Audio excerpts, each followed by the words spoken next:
کرتے رہے، لیکن یہ موجودہ حکومت تو یہ بڑا دعویٰ کر رہی ہے کہ وہ اوورسیز کے لیے بڑا کچھ کر رہی ہے، اوورسیز کے بڑے مسائل حل کر دیے ہیں، اوورسیز کمیشن کا قیام کر دیا ہے، وہاں باقاعدہ ایک بہت بڑی جو ہے وہ کانفرنس بھی ہو گئی یہاں پہ، وہاں اجلاس بھی ہو گیا،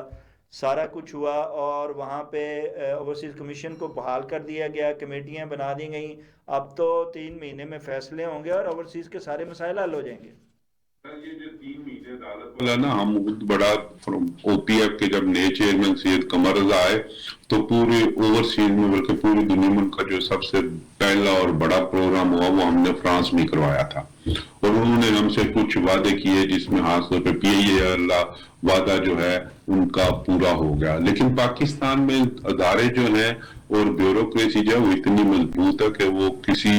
کو اتنی جلدی جو ہے نہ اس سے ہار مانتی ہے نہ پھر۔ اب میں آپ کو چھوٹی سی مثال بتاتا ہوں، آپ اس اندازہ لگا لیں کہ ہم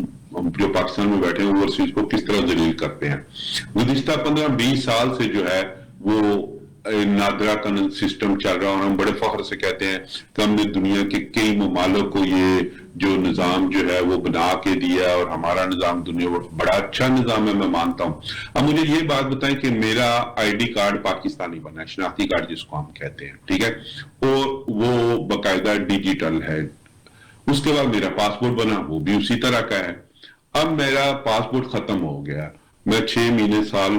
پاسپورٹ نہیں بناتا، اس کے بعد میں پھر مجھے یاد آتا ہے کہ میرا پاسپورٹ ختم ہے، تو میں جب پاسپورٹ بنانے جاتا ہوں تو آپ یقین کریں گے کہ ہاں نارملی تو میں صرف اپنے جب فنگر پرنٹ میرے ڈالیں یا میرا نمبر ID کارڈ کا ڈالیں تو میرا پورا ڈیٹا جو ہے وہ سامنے کمپیوٹر کی سکرین پہ آ جاتا ہے، لیکن آپ یقین کریں کہ صرف اوورسیز پاکستانی کو ذلیل کرنے کے لیے اور ان کے جو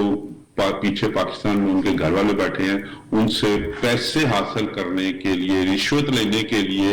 ایک نیا سسٹم بنا دیا گیا کہ اب پاسپورٹ کی انکوائری، کس چیز کی انکوائری کرنی ہے؟